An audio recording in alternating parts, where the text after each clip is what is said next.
Alors, bonjour à tous, heureux de vous retrouver, chers amis, en ce samedi. Et oui, c'est samedi, le 15 mai 2021. C'est maintenant 8h26, heure du Québec. La chaleur, enfin, le beau temps est arrivé. On attendait ça depuis longtemps. Le printemps a été absent cette année. Même en Europe, vous avez connu un printemps fantôme, en espérant que l'été soit beau et chaud. C'est ça qu'on espère de l'été. Hein? On est devenu comme un peu irrationnel dans ce débat autour des changements climatiques, du réchauffement global, de global warming, qui est une réalité, mais ce qui pourrait être démontré peut-être, c'est que c'est cyclique et qu'on ne peut pas y faire grand-chose dans l'histoire de la planète, dans l'histoire géologique de la planète, on voit ça.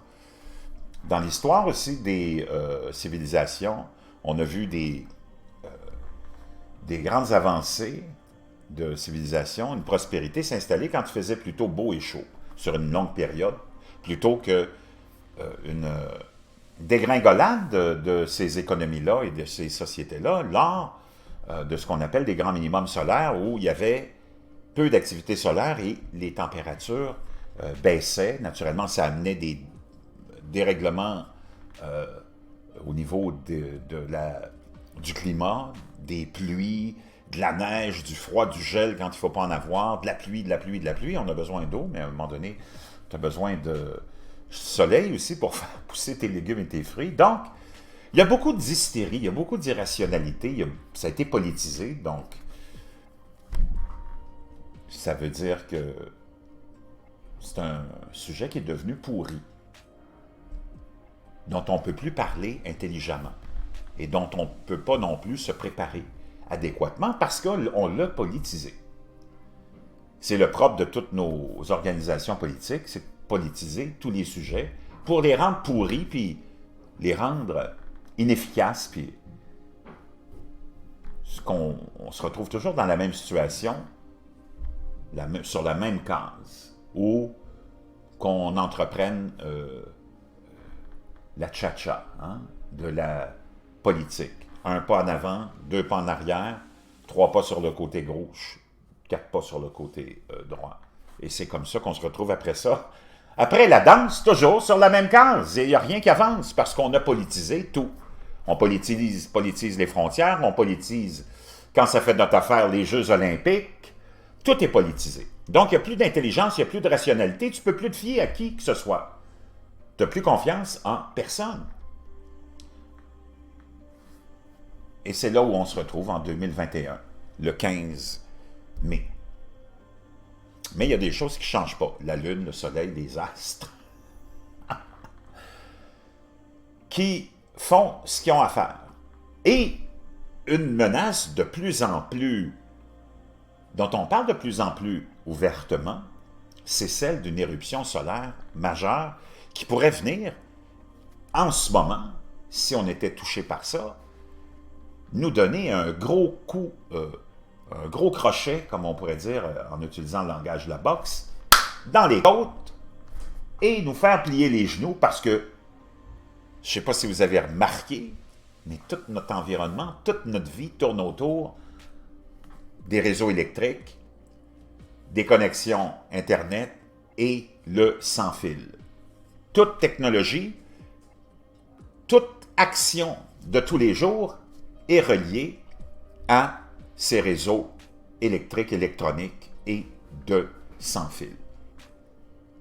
Des plus petites actions comme aller faire ton épicerie, faire le plein d'essence, tout est connecté à la technologie. Quand il y a une panne, tu arrives à la station-service, puis on a le nez qui se frappe à la porte parce qu'on ne peut pas te servir, parce qu'il y a une panne de courant, ou il y a une panne d'Internet. Ou toi, tu vas faire le plein, tu vas arriver à la caisse, puis on va te dire, le mode de paiement Interac, par débit ou crédit, ne fonctionne pas. On a une panne d'Internet. Donc là, il va falloir que tu cherches du cash, puis tu n'en as pas. Mais ça, c'est rien. Tu vas arriver dans des secteurs plus névralgiques, comme la santé, les hôpitaux. Tout est interconnecté aussi. des gens qui vont avoir des opérations, des gens qui sont sur des machines respiratoires, aux gens qui sont en train de subir des dialyses, peu importe, on est vraiment devenu complètement dépendant de notre technologie, de notre Internet, de notre réseau sans fil et de l'électricité. Il y a 100 ans, l'électricité était à ses premiers pas. On n'en avait que dans certaines villes très confortables et riches. L'ensemble de la population mondiale n'avait pas d'électricité, donc on ne se souciait pas vraiment d'avoir une panne d'électricité parce qu'on vivait encore dans un mode de vie plutôt ancien. Mais là, maintenant, tout dépend de ça. Juste ton téléphone, je connais des gens, s'ils n'ont pas une connexion Internet puis leur téléphone tombe en panne, vont sombrer dans une profonde dépression. Ceci étant dit, ça nous vient de nextgov.com et ça a été publié hier. Et on nous dit que on devrait prendre des leçons de la tempête solaire de 1921 qui a eu lieu au mois de mai. Il y a 100 ans, le 15 mai 1921, des bureaux de télégraphe et de téléphone aléatoires aux États-Unis et dans le monde ont soudainement pris feu. Des fusibles ont grillé, du matériel ont été endommagés, des connexions ont été coupées, le service du câble télégraphique sous-marin a été interrompu. Aurora, comme dans les aurores boréales, est apparue à Pasadena, en Californie. Le ciel nocturne de Boston était si brillant qu'on pouvait lire un journal. Un bureau de chemin de fer et un système de communication à New York ont également été détruits. L'événement est devenu connu sous le nom de tempête solaire du chemin de fer de New York de 1921. La Terre avait été griffée, ou giflée plutôt, et durement par le Soleil. 3 éjections successives de masse coronale ou CME avaient d'abord affaibli, puis pénétré les défenses naturelles de la planète, notre magnétosphère. Lorsque cela se produira, et ce sera le cas, les séquelles donneront à la pandémie de COVID-19 l'apparence d'un acte d'échauffement, à moins que nous ne soyons prêts. Donc, on nous prévient. Donc, ça, c'est un site qu'on pourrait qualifier de vraiment très sérieux et paragouvernemental, NextGov. Et ces gens-là ne sont pas des conspirationnistes et des alarmistes, mais savent très bien, et tout le monde en parle de plus en plus ouvertement, puis ici, on en a parlé depuis déjà quelques temps, puis même, on pourrait dire quelques années, qu'il faut se préparer à un événement comme celui-là, qui sera inévitable parce que c'est des événements qui sont cycliques. Et que maintenant, notre dépendance à toute cette technologie va faire de cet événement-là un film d'horreur. Et on te le dit ici, imagine la COVID, la pandémie qui a mis le monde complètement à genoux, puis qui nous a isolés, qui nous a changé tout notre mode de vie depuis 1 an et demi, ça va avoir l'air d'un acte juste de réchauffement. Imagine, on te prévient déjà. D'ailleurs, si on remonte à il y a quelques années, Bill Gates, un homme éminemment savant, intelligent, tu peux l'aimer ou pas, c'est pas vraiment important, mais c'est un homme avec sa femme, avec laquelle il n'est plus maintenant, on a appris ça il y a 1 semaine et demie à peu près. C'est le droit de tout le monde de se séparer ou de se divorcer, ça ne nous regarde pas, mais ont une fondation, Bill et Melinda Gates, qui a fait avancer le progrès dans les pays en voie de développement, surtout au niveau de l'espérance de vie et de la vaccination. Tu as des têtes de linotte, des têtes brûlées qui présentent ça comme de la conspiration, comme du satanisme, mais c'est que nous autres, hein, c'est bizarre, tous nos pays blancs, on a réussi à avoir une espérance de vie de 80 ou 82 ans, éliminer la plupart des maladies qui étaient bêtement mortelles grâce à la vaccination, mais on voudrait refuser ça aux pays de couleur, hein? Sous prétexte que la vaccination, c'est satanique, on veut contrôler la population, on veut ceci, on veut cela, ce qui est complètement une grossièreté dégueulasse. Mais c'est un autre sujet. Maintenant, cette menace, on dit menace, là, mais cette éventualité qui est inévitable d'une immense tempête solaire, ça c'est un événement dont j'avais vraiment pas vu passer à côté. Moi je parlais souvent, et vous le savez, celui de Carrington, mais celui-là, wow, le 15 mai 1921, imaginez-vous, des bureaux de télégraphe et de téléphone aléatoires aux États-Unis et dans le monde ont soudainement pris feu parce que tu as eu tellement d'énergie qui sont arrivées dans ces moyens de transport électriques, hein, ces réseaux, que ça a grillé, ça a mis même les appareils, ça les a fait exploser. Tu as des gens qui ont été blessés aussi. Les 100 dernières années ont vu une explosion de systèmes électroniques interconnectés qui sont à la fois nécessaires à la vie moderne et vulnérables aux effets d'un puissant CME. Bien que les réseaux électriques et autres systèmes soient menacés, aucun n'est aussi vulnérable, impossible à protéger, d'une importance cruciale pour la vie quotidienne que le système de positionnement mondial. Volant 12 000 milles au-dessus de la Terre et tournant 2 fois par jour, les satellites GPS sont exceptionnellement difficiles à protéger du soleil en colère. Les avertissements qui peuvent permettre l'arrêt ou le blindage des équipements au sol sont d'une utilisation minimale dans l'espace. Bien que la mise hors ligne temporaire des satellites puisse fournir une certaine protection, les équipements électriques sensibles à bord peuvent toujours être facilement endommagés ou détruits par un puissant événement solaire. Les signaux GPS de haute précision ne sont pas seulement essentiels pour la sécurité et l'efficacité de tous les modes de transport, ils ont également été intégrés à pratiquement toutes les technologies en réseau, y compris les télécommunications, Internet, les guichets automatiques et les transactions par carte de crédit. Une constellation GPS endommagée causerait de profonds dommages à long terme à notre économie et à notre sécurité, nous dit NextGov. Certains responsables gouvernementaux ont qualifié le GPS de point de défaillance unique pour l'Amérique.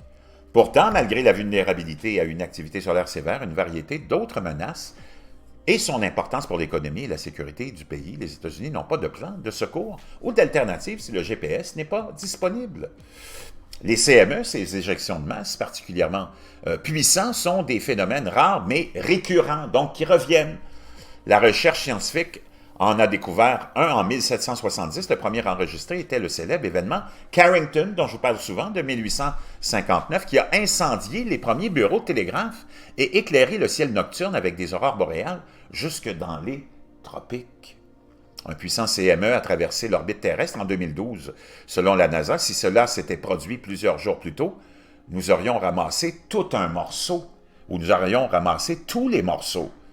La science la plus récente nous dit que ces événements ne seront pas aussi rares qu'on ne le pensait autrefois. Le Dr. Scott McIntosh, directeur adjoint du National Center for the Atmospheric Research, est l'une des principales autorités en matière d'activité solaire. Il prévient que la prochaine décennie sera une période particulièrement dangereuse. Qu'est-ce qu'on a dit ici depuis des années maintenant, ensemble? Préparez-vous, notre pique-nique, si on pourrait appeler notre période assez tranquille dans laquelle on a vécu, est terminée. Nous avons toutes les raisons de croire que le cycle solaire actuel qui a commencé en décembre 2019 pourrait être le plus actif depuis les années 70. Donc, voyez-vous, là, on change de certaines nouvelles, certains sites dont je vous ai rapporté qui vous disaient le cycle 25 va être un des plus faibles. Là, on dit que ça va être un des plus puissants depuis les années 70. C'est une préoccupation particulière pour les GPS ou pour le GPS. De fortes tempêtes solaires peuvent changer l'atmosphère et empêcher les signaux de passer pendant des jours. Les plus puissants peuvent endommager ou même détruire les satellites. Peut-être encore plus inquiétant, les scientifiques estiment que la probabilité d'un CME au niveau de Carrington dans les 10 prochaines années sera de 4 à 12 %. Pour certains, cela peut sembler faible. Pourtant, en l'absence d'une autre capacité de GPS, les dommages causés aux États-Unis seront incalculables. On peut parler pour le monde aussi. Et l'Amérique sera réduite en permanence à un statut de second ordre dans le monde. Donc, non seulement tu as l'événement naturel du Soleil, mais on a appris aussi que ces événements-là pourraient être reproduits par des gens mal intentionnés qui pourraient larguer plusieurs bombes atomiques en haute atmosphère qui auraient le même impact. Donc, si tu lis entre les lignes, je peux te dire une chose, il y en a beaucoup qui voudraient voir l'Amérique réduite en permanence à un statut de second ordre dans le monde. Et de plus en plus de gens qui s'en vont dans l'espace, de plus en plus de pays qui s'en vont dans l'espace. Je peux te dire une chose, c'est très, très, très problématique. Les dirigeants gouvernementaux sont au courant de ce risque quasi existentiel pour l'Amérique depuis des années. Ils ont même promis d'agir, mais ils ne l'ont pas fait. Êtes-vous surpris? En 2004, le président George W. Bush a ordonné la mise en place d'une capacité de secours pour répondre aux besoins économiques et sécuritaires de la nation. Hein? Quand un président ou un politicien vient te parler de la nation, c'est toujours du bidon, tu le sais. Lorsque le GPS n'était pas disponible. Après de nombreuses études, en 2008, une technologie a été sélectionnée et un plan annoncé, mais rien n'a jamais été fait. Le temps presse. En terminant, je vous laisserai l'article, vous irez le lire. C'est très inquiétant, mais intéressant. L'établissement d'une ou plusieurs technologies alternatives au GPS ne suffira pas à rendre le pays plus sûr. Ils doivent également être largement disponibles, adoptés et utilisés. Le jeu américain de la roulette solaire russe devient de plus en plus dangereux. Chaque jour qui passe sans une alternative de GPS augmente les chances que l'arme se déclenche et que l'Amérique soit définitivement paralysée. Wow! Je ne sais pas ce qui vous passe par la tête quand vous êtes comme moi à lire ça, mais je peux dire qu'une chose, moi, ce qui me passe dans la tête, c'est que préparez-vous à retourner peut-être plus vite qu'on le pense aux chandelles et au feu de camp et au feu de bois pour cuisiner. Puis je peux te dire que l'alimentation en eau, l'alimentation en tout ce que tu peux imaginer, ça pourrait disparaître pour longtemps. Ça, c'est même pas de l'alarmisme. Ça nous vient de nextgov.com. Ouh!